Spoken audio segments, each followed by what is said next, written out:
Now let's return to Pontius Pilate's interrogation of Jesus. We read in the Gospel of Mark, "And the chief priests accused him of many things, but he answered nothing. And Pilate asked him again, saying, Answerest thou nothing? Behold, how many things they witness against thee? But Jesus answered nothing, so that Pilate marveled." So Jesus again only affirmed to Pilate what he taught the people that related to his identity as the son of David, which made him the Messiah, the Christ, or the King of the Jews, as is stated in the gospel. Jesus did not address any of the accusations made against him by the chief priests. Well, what were these accusations, since Pilate seemed kind of nervous? Man, they're saying all these things about you, and you're not going to answer any of them?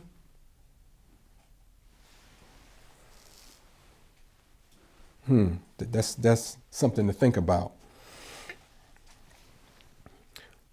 Well,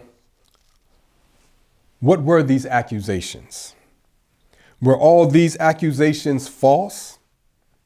Were they invented to take advantage of the people's ignorance and misunderstanding of the messianic prophecies? These are good questions. Well, since the fulfillment of the Davidic narrative is realized in the Messiah, in his life, then the answers to these questions are contained in the proper interpretation and understanding of the Quranic and biblical narratives of David, adjacent to the Messiah's life. In other words, laid atop of it. Now, why did Jesus refuse to address the accusations made against him by the chief priests? Well, he did not have to address them. Why not? The Bible states regarding the work of John the Baptist as follows: "For all the prophets in the law prophesied until John. And if ye will receive it, this is Elias, which was for to come. He that have ears to hear, let him hear." Well, let him hear who? Obviously, let him hear John the Baptist. So what is meant by the prophets in the law prophesying until John? Well, one meaning is that John's arrival to herald as a forerunner of the Messiah, the Christ, seals the prophecies regarding the advent of the Messiah, because those prophecies are explained and solidified. John is told directly by Almighty God. He's told the knowledge of how the Messiah has fulfilled and is fulfilling key aspects of the lives of the prophets who prefigured the Messiah. John teaches this to the people, as I've been teaching you about the advent of the Christ, the Honorable Louis Farrakhan. Well, this is John's assignment, as indicated in verse 14. And this is how he makes the paths of Christ straight. Well, who made the paths of the Lord twisted or not straight? Well, Almighty God allowed the prophecies to be initially written and later defiled, tampered with, in such a way that they would require explanation when he arrived. So Allah teaches in person. Allah teaches the Messiah the true meaning of the scriptures and the wisdom that was never known to the world before God comes. So ideally, John's witness of the Messiah provides people with access to higher knowledge and a greater understanding of the Messiah so that they can believe in and follow the Messiah. Now, I say ideally because verse 15 gives us conditions. Again, it states, he that have ears to hear, let him hear.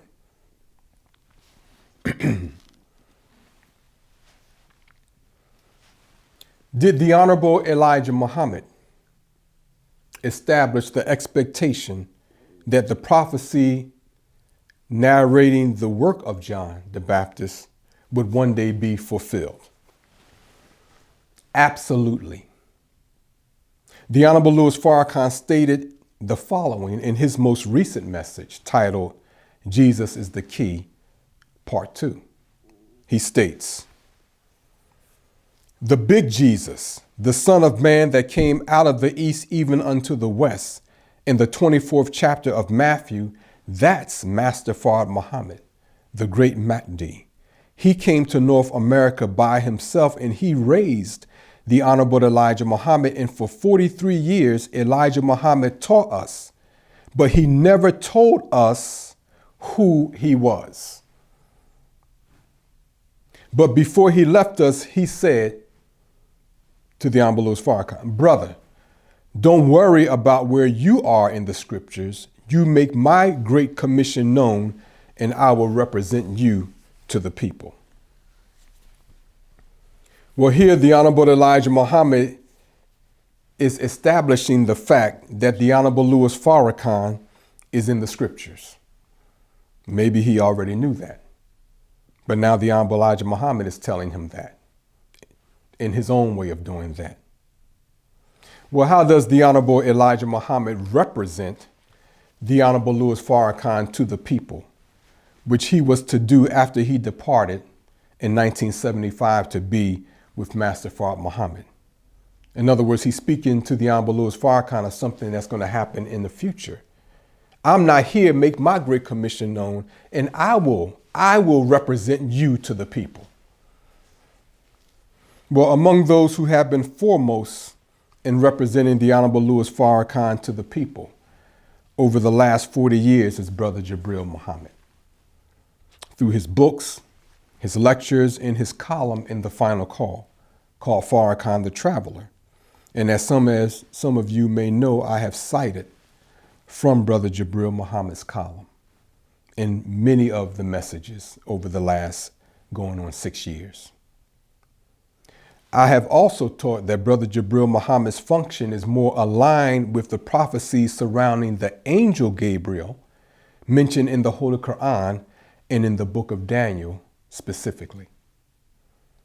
Now, according to the gospel, John is born about the same time as Jesus the Christ. This indicates that simultaneously, the knowledge and power of the function of John the Baptist and the knowledge and power of the function of the Christ are given to the ones who fulfill this messianic prophecy. Who is in charge of John the Baptist? It states of John in the Gospel of Luke, and thou, child, shall be called the prophet of the highest, for thou shalt go before the face of the Lord and prepare his ways. Well, now this Christ is called the Son of the highest. John is called the prophet of the highest. You mean John is a prophet? Not really. But he's letting you know what to expect upon the return of Christ. And even much more than that. You just examine my work and you'll know it's much more than that. Also, it states in the Gospel of John, again dealing with the Bible, there was a man sent from God whose name was John. The same came for a witness to bear witness of the light, that all men through him might believe. He was not that light, but was sent to bear witness of that light. The Gospels of Matthew and Mark give similar narratives about John's work. Again, this is my assignment directly from the Honorable Elijah Muhammad, which I've stated from the outset 6 years ago. So for those of you who see me as a controversial subject, well, you should continue to listen or start listening, and maybe you'll clear up the controversy in your own mind. Now, my representation of the Honorable Louis Farrakhan is unmatched by anyone in the world. And my focus is absolutely on him.